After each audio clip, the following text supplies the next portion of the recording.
Los fundamentos sociológicos. En la obra La construcción social de la realidad, un tratado sobre la sociología del conocimiento, Peter Berger y Thomas Luckmann sostienen que la realidad está construida socialmente. Definen la realidad como una cualidad relacionada con los fenómenos que reconocemos como independientes de nuestra propia voluntad. La tarea de la sociología del conocimiento es analizar los procesos mediante los cuales se construye socialmente la realidad.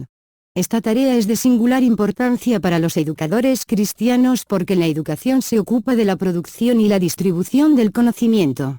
Los educadores cristianos procuran dar a conocer a sus estudiantes lo que es real. Buscan comunicar conocimiento esencial para la vida. Berger y Luckmann definen el conocimiento con la certeza de que los fenómenos son reales y de que poseen características específicas. Los educadores cristianos buscan comunicar un conocimiento de Dios, un conocimiento de la palabra de Dios y un conocimiento de la realidad tal y como se percibe desde la perspectiva de la comunidad cristiana. La comunidad cristiana es una entidad social en sus expresiones históricas y contemporáneas. Como entidad social y comunidad cristiana manifiesta variedad juntamente con una unidad subyacente. Tanto su variedad como su unidad impactan el pensamiento y la práctica de la educación cristiana. Por lo tanto, se debe prestar cuidadosa atención a los fundamentos sociológicos de la educación cristiana. Para entender el proceso de la educación cristiana, uno debe referirse a la cultura y a la sociedad. La práctica misma de la educación cristiana asume un contexto cultural. Esto se da por sentado en nuestro mundo creado. Dios creó personas con la capacidad de crear cultura y de formar sociedades.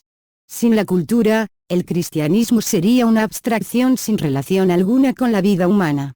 La construcción social de la realidad. Hay varias formas de evaluar la cultura. Por ejemplo, G. H. Bantock ve la cultura agudamente dividida en dos clases, la alta y la baja, en relación a la clase social de la persona. La alta cultura es la forma de vida asociada con la clase élite, sofisticada, mientras que la cultura baja se asocia con la clase obrera. Desde la perspectiva de Bantock, la educación para las distintas clases sería distinta en el sentido de que cada clase tiene una cultura distintiva.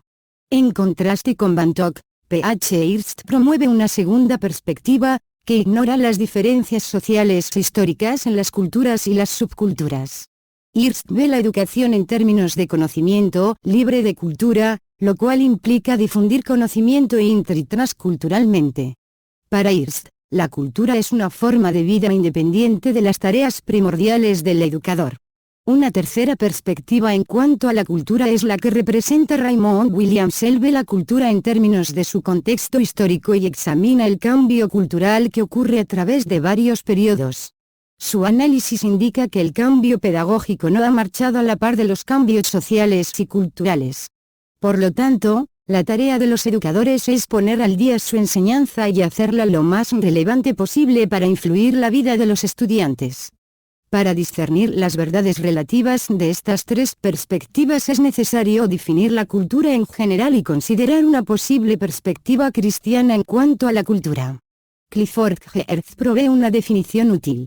Define la cultura como un patrón de significados históricamente transmitidos e incorporados simbólicamente. Es un sistema de concepciones heredadas expresadas de forma simbólica mediante la cual las personas comunican, perpetúan y desarrollan su conocimiento y su actitud hacia la vida. La cultura integra la manera de ser y la cosmovisión de un pueblo. La forma de ser de un grupo es el tono, el carácter y la calidad de su vida. Es el estilo moral, estético y el ánimo que caracteriza la manera de vivir del grupo. Una cosmovisión es la representación que uno tiene de cómo son las cosas en realidad, la idea más completa del orden. La detallada definición de Geertz capacita al educador cristiano a percibir la fe cristiana en su expresión particular como un sistema cultural. La cosmovisión cristiana es un patrón de significados históricamente transmitidos que está incorporado simbólicamente.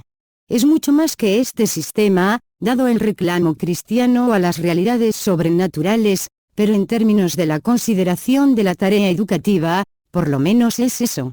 Además, hay una manera de vivir que caracteriza a la comunidad cristiana.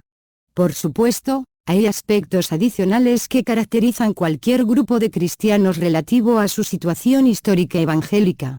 Una comunidad cristiana del primer siglo en Asia Menor es distinta a una comunidad cristiana